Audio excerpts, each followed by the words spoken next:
Hi again. So, just a really quick intro from me this time to welcome you to part two of the podcast with Pat Bazeley. This one's a little bit shorter than part one, but if Pat has been one of the people who influences you, then you might be interested in who some of Pat's influences were. So, that's amongst the things that we chat about in this second part of our conversation. Enjoy. Okay, Pat. So here we are again. I'm really interested to know who the key influences are on your thinking. A couple of things about my university life Yeah. was the enormous encouragement at the university I was at to experiment and to try out different things. And particularly my PhD supervisor, Linda Viney, gave me freedom to do PhD that was totally left field as far as psychology was in the 1970s. And and just supported me in doing that. She didn't always understand what I was doing, but she supported me, and so that was really valuable, really incredible. In terms of influences, in terms of qualitative thinking, I'd say Lynn Richards has been a major one. She used to spend quite a bit of time. Well, I spent quite a bit of time in Melbourne visiting QSR. I did a lot of the beta testing of the table functions and things like that. In nudist and then also Mm. in vivo, I Mm. guess both of them, yeah. But even before that, I spent quite a lot of time in coming visiting Melbourne. But also, she used to regularly visit the university I was at and stay with me, and so we'd have those long conversations and so on. And yeah, so remembering that I hadn't had formal training in qualitative methods, was she gave me a lot of insights into.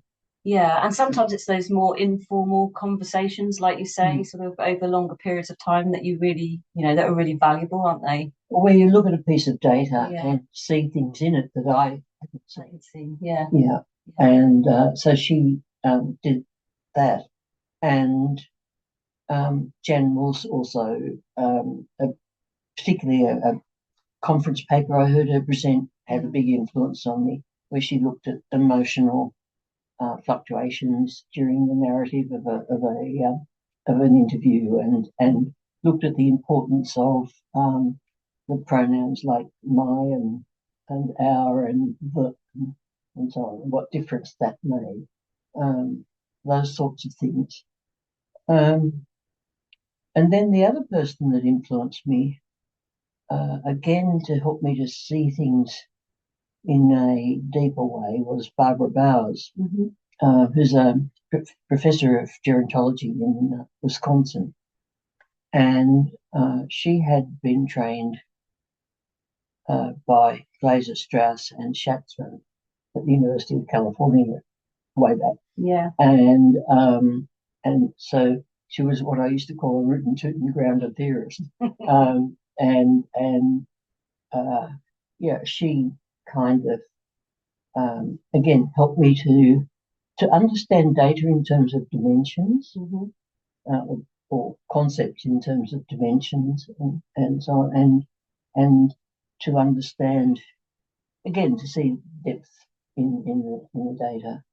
And yeah, so those were all Yeah. So positive influences. yeah. Yeah.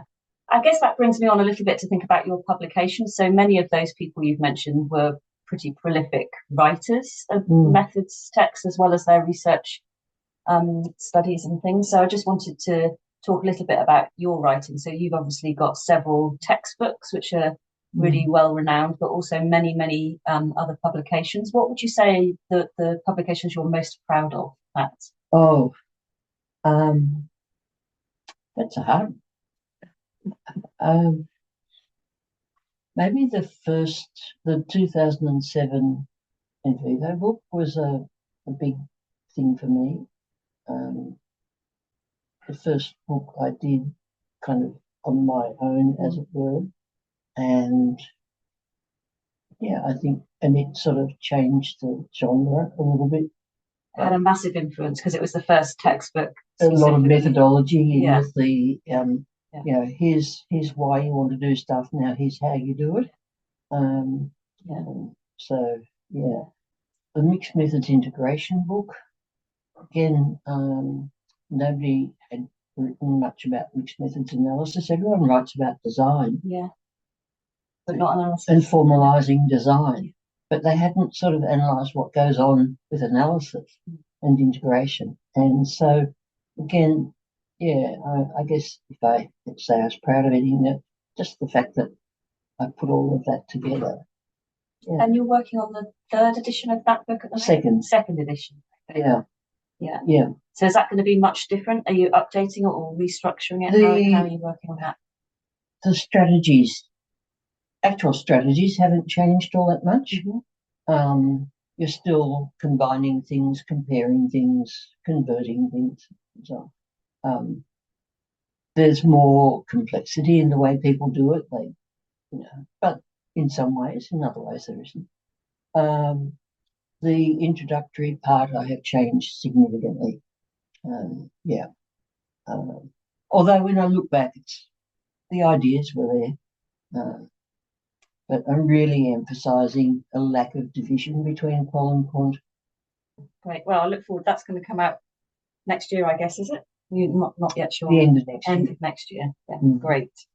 All right. Thanks for that. So, a couple more things. So, the big hot topic of the moment is AI, and I get asked about AI and qualitative analysis all the time. So, I just wondered what your thoughts are on what's happening. Are you engaging in that, or are you, worried about it, or what are your thoughts? I've had a look at a couple of the Stephen Rediker's webinar things to get an idea of what it does and how it does it. And I can see its value in summarizing information.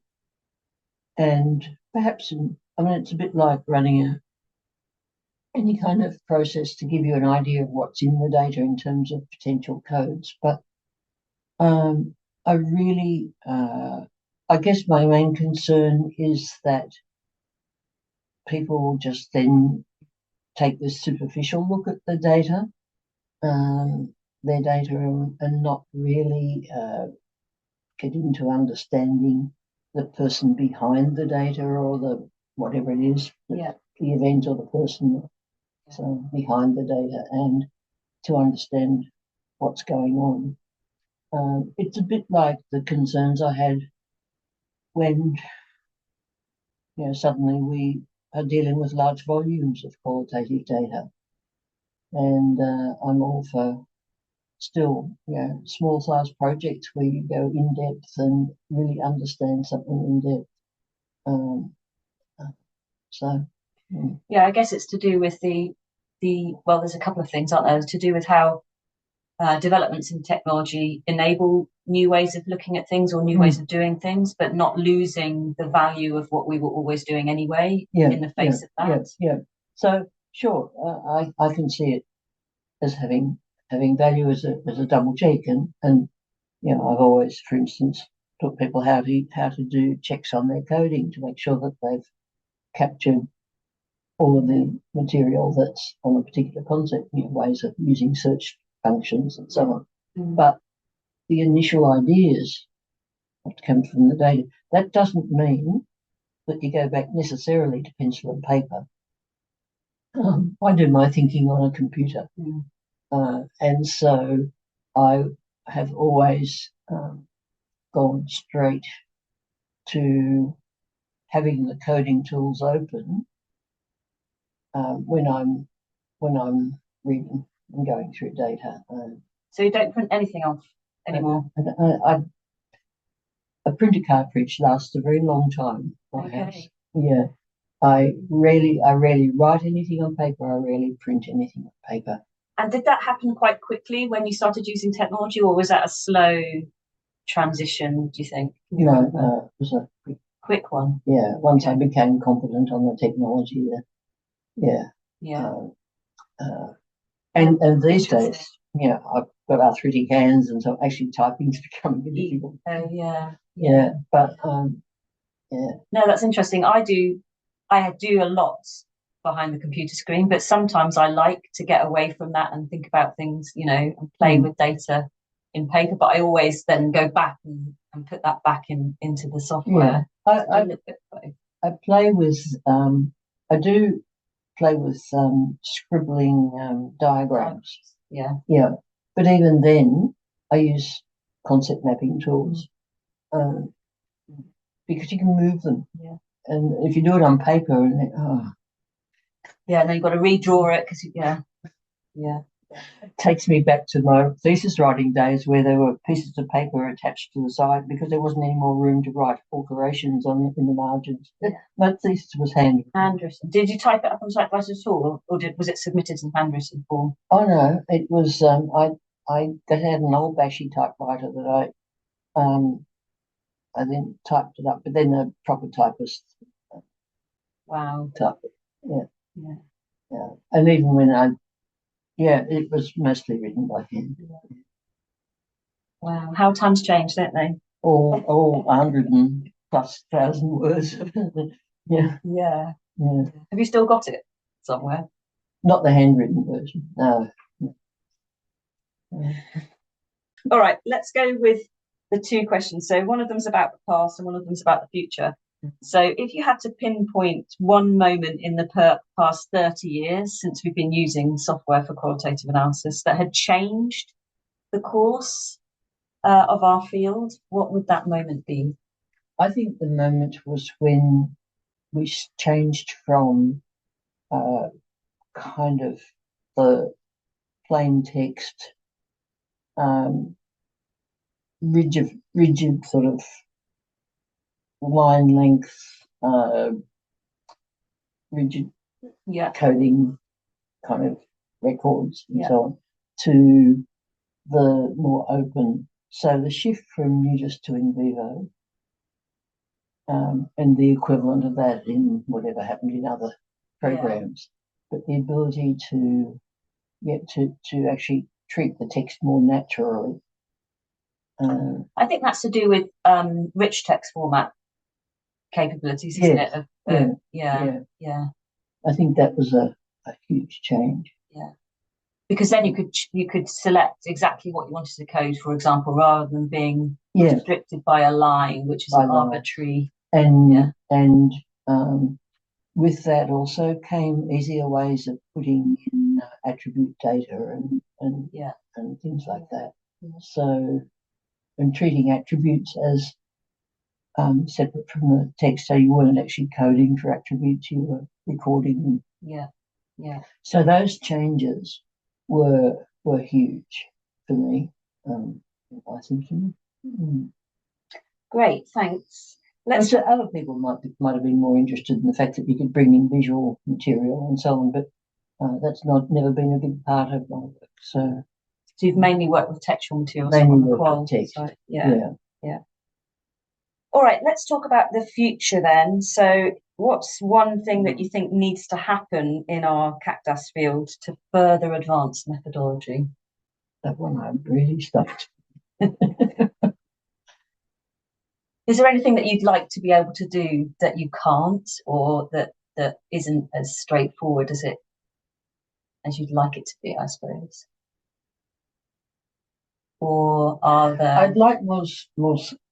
Well, I'm thinking here of in vivo and Max, which I've had a little bit of experience with. So I'm limited by my much narrower range of experience than we've had. But I think more freedom with the modelling. Okay. So that goes back to what we were talking about a moment about using paper and pencil still for a lot of, and when I sit down with someone to talk through their ideas, I'll be drawing. But more freedom with drawing. Within the tool. Yeah. What's nice about the modelling tools within qualitative software is that they are to some degree integrated with the data. Yeah. But you're right, aren't you? That the flexibility you have with actually draw. I think it's getting a little bit better in some programs, but yeah. Max QDA is better than Vivo. Yeah. Quite frankly. Yeah. On that. Yeah. Yeah. I never saw myself as a visual person earlier on, but I use it enormously now, and I use it a lot with if I'm working with a client. Yeah, I often find you can think differently. So, like when you write, I was talking to Anuja yesterday, like thinking about writing as analysis and writing as thinking, and I see the same as drawing diagrams. Sometimes I think if I can represent how I see the concepts in my data connected visually, then that's a good start in terms of really sort of capturing something that's meaningful. So in the more mixed methods area, but it applies in the qual as well. I talk about two main approaches to combining data, just the simple combination process. And the first is where you're weaving things in between, say you're weaving the numbers, the story from the numbers in with the story from the text, something I've done all my life. And so I call that weaving. And then the other one, and often the weaving leads to it, is a merging process where you can no longer tell specifically, it's no longer obvious anyway, specifically which source provided the bit of the idea, but you're connecting the ideas, and typically I will be modelling at that stage, and I will write about it as well, but I'll be modelling. And as I have to think, now where does this fit in the model? And certainly with my trying to conceptualise well-being for older people, and also I did a conceptual analysis of performance for researchers, leads to high-level performance and the characteristics, and it's drawing it that helps me to gel the ideas, and then you can go back to the data and justify the ideas, but it's hard to then say what the actual process was, because it's a deep thinking process that comes out through the modelling. I do think, though, that as soon as people start using any kind of software, it's easier to document that process. So historically, as a community of practice, we haven't been very good, I don't think, at communicating how we get from our data to the account. Oh, yeah. And the use of software, for me, that's in terms of the moment in my practice when I realised, not only can I have everything in one place and access all of those bits and pieces myself, I can also use that container that the software program is, or the software project is, to illustrate to others what I did. And I think that's really important in terms of rigour and transparency, isn't it? It's sometimes hard to, an idea gels in your mind. You might be out walking, you're doing whatever, or you're drawing, and an idea gels. It's how do you communicate that process? I'm not sure. I can go back and I can find data that supports it. Yeah. I'm not sure that I can write about how that click happened. Yeah. And I think that's been part of the problem with qual. But then they haven't even tried to justify it afterwards. I can go back afterwards and say, well, I was reading these things, and that's when I saw a relationship, maybe. So that's one of the things. So just going back to AI, that's one of the things that kind of concerns me about the whole AI thing, because I could see lots of affordances of how it's really useful for different types of data at different stages and all kinds of things like that.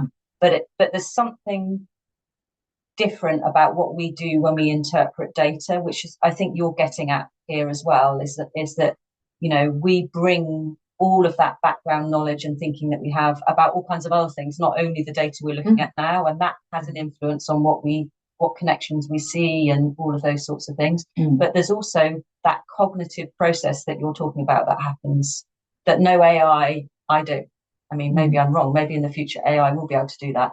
But at the moment, that's the missing link piece, which I think is really difficult to pin down, isn't it, in terms of what we actually do? But it's kind of like how, the purist qual people talk about it as being a craft and and it's an art. And I think that's where all of that comes from, that it's not kind of scientific. Yep. In the way it's not that I did this analysis and the result was that. No. And so I did this analysis and then it connected in my mind with that. Actually, you've reminded me of a absolutely marvelous book that has had a huge influence on me. And it's a book called Doing Exemplary Research. Who's that by? Peter Frost and Ralph Stadline. Okay. It's a business studies book. And it was talked about first by actually Stuart Clegg, was a professor of business who introduced me to it way back. It was written in 1999, 8 or 9, so it's old. And the authors I'd love to do this actually, took 7 papers that had a lot of influence in the field and got the authors to write about how those papers came about. And probably 3 or 4 of those papers have had a huge influence on those writings, because sometimes there's one guy who talked about having 8 different shots at publishing it, over 8 years, just and the changes that happened. It's a bit like my PhD took a radical shift in the middle, and this guy's was doing a PhD in hospitals and studying through, and then there was a doctor's strike, and it completely changed what he was doing, and so on. But the other one I was thinking of in terms of ideas, by Gerzik it was. These people are all professors now, of course, because the book was written so long ago, who were studying group process. But she was reading like some biology book or something, of general interest, got an idea from that became a core idea in her business process, group process. It's those sorts all of those other connections, isn't it? Yeah. People I think I have heard of that book actually. I think Nick Wolf was telling me about that when we were doing. So in our 5-level books, we've got sort of case study examples, and I think part of the idea from that came. But I'll check that out. I wrote. I did write a small business book a few years ago on mixed methods for business, and I introduced the chapters with one of these stories. Okay. Often incorporated them because they were just so good. Yeah. So I think we learn a lot, don't we, from the mistakes that we make, or the different directions that they go, and people are not very good at talking about that. It's what gets published is the kind of clinical, what it ended up being, but it's actually those roots and issues we have along the way which tell you really the journey of an analysis. And thinking about projects I would like to have done. And I had sketched out this idea. I really wanted to do what I called a methods in use project. I want to look at how people actually did the project and what went on in the process, because and the development of their thinking and so on, because what's written up is a sanitized version. And people are always asking for that kind of thing. So also sort of. So maybe if I still do anything, that will be. I thought you were going to retire, Pat. You told me the other day you were trying to retire, but you have all of these ideas. You're going to keep going. I don't want to be committed to something where I worry about having to get up in the morning and work on it. Well, you've earned the right, I think, to do fun things. And qualitative and research generally can be fun, can't it? I think we have to remember. I feel very privileged that that I really enjoy what I do, and the people I work with, many of them are actually friends, and that's a really nice place to be in, I think. All right, thank you very much. I've really enjoyed our chat. I appreciate you taking the time. Thank you. Good luck in your trying to retire. Yeah. Thank you very much. Thanks, Pat. That's great.